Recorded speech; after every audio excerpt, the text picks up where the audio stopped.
사실 우리 사회가 누군가의 돌봄 없이는 단 하루도 제대로 돌아가기가 힘들잖아요. 근데 정작 우리를 돌봐주는 그 분들에 대해서 우리는 얼마나 알고 있을까요? 오늘 바로 그 이야기. 우리 사회의 가장 약한 고리를 지탱하지만 또 가장 눈에 띄지 않는 노동, 돌봄의 그 숨겨진 비용에 대해 한번 파헤쳐 보겠습니다. 우리는 당신의 가장 소중한 사람을 돌보지만 정작 우리는 누가 돌봐주나요? 와, 이 질문 정말 뼈 아프지 않나요?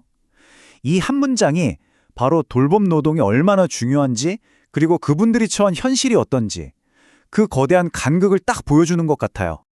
자, 그럼 돌봄 노동이라고 하면 정확히 뭘 말하는 걸까요? 이게 그냥 몸이 불편한 분을 도와드리는 그런 단순한 일이 아니에요. 그분들과 관계를 맺고 마음까지 어루만지는 일이죠. 그러니까 신체적, 정신적, 정서적 지원이 다 필요한 굉장히 복합적인 활동인 겁니다. 사실상 우리 사회를 떠받치는 정말 필수적인 기반이라고 봐야겠죠. 네, 그렇다면 이토록 중요한 우리 사회의 돌봄은 과연 누구의 어깨에 놓여 있을까요? 지금부터 그 보이지 않는 노동력의 실체를 한번 들여다보겠습니다. 우리가 의지하는 이 필수 노동자들. 과연 누구일까요? 아마 막연하게 이렇지 않을까 짐작은 하고 계실 텐데요. 근데요, 실제 데이터를 보시면 아마 생각보다 훨씬 더 극적인 현실에 좀 놀라실 수도 있습니다. 보세요. 93.8%. 와, 2022년 경기도 재가요양보호사, 그러니까 집으로 직접 찾아가서 돌봄을 제공하는 분들 중에 93.8%가 여성이었다는 겁니다. 이건 그냥 여성이 좀 많네, 이 수준이 아니죠. 돌봄이라는 노동이 거의 전적으로, 압도적으로 여성에게 맡겨져 있다는 아주 명백한 증거입니다. 그렇다면 이렇게 압도적인 다수가 여성인 이 돌봄 노동자들은 과연 어떤 환경에서 일하고 있을까요? 그분들이 감당해야 하는 신체적인 또 감정적인 비용은 우리가 상상하는 것 그 이상입니다. 48.4%. 이 숫자가 뭘 의미할까요? 간단히 말해서 경기도 돌봄 노동자 두 분 중 한 분은 어깨, 목, 손목 같은 곳에 만성적인 통증, 그러니까 근골격계 질환을 달고 산다는 뜻입니다. 우리가 받는 그 따뜻한 돌봄의 손길 뒤에는요, 이렇게 고된 육체 노동의 그림자가 아주 짙게 깔려 있는 거죠. 그런데 이분들을 무너뜨리는 게 단지 아픈 몸뿐만이 아니에요. 이용자들의 무리한 요구, 갑작스러운 언어폭력, 심지어는 신체적인 위협까지 겪기도 합니다.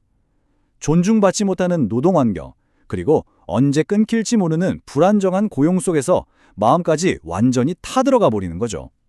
이게 바로 그분들이 마주한 또 다른 현실입니다. 사실 지금 말씀드린 이런 문제들은요, 꽤 오랫동안 골마온 상처 같은 거였어요. 그런데 여기에 코로나19 팬데믹이 터진 거죠.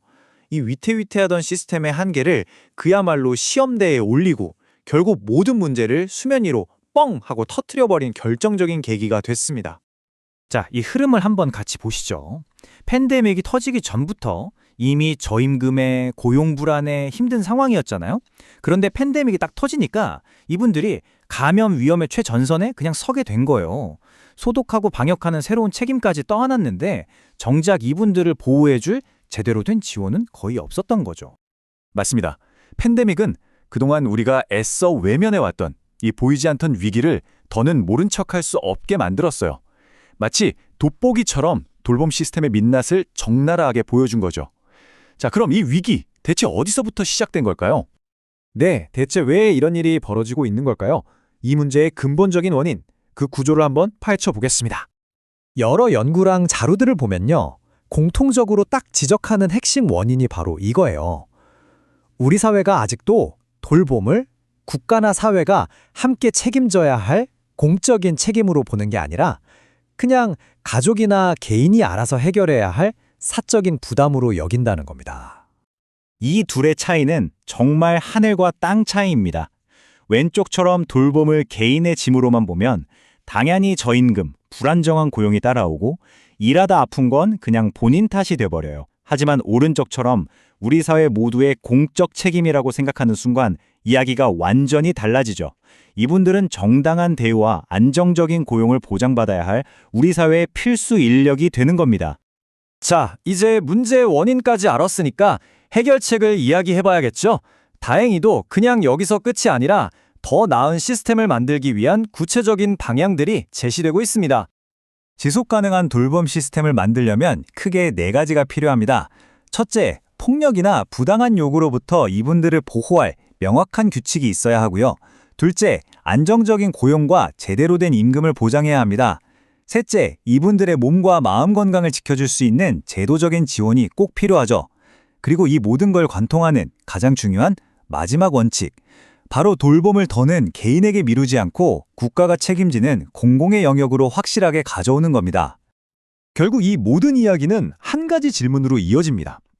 우리가 돌봄 노동자를 대하는 방식이 곧 우리 사회가 돌봄이라는 가치 자체를 어떻게 생각하는지를 보여주는 거울이라는 거죠. 자, 여러분은 우리는 어떤 사회에서 살고 싶으신가요? 이 질문에 대한 답을 우리 모두가 함께 고민해봐야 할 시간입니다.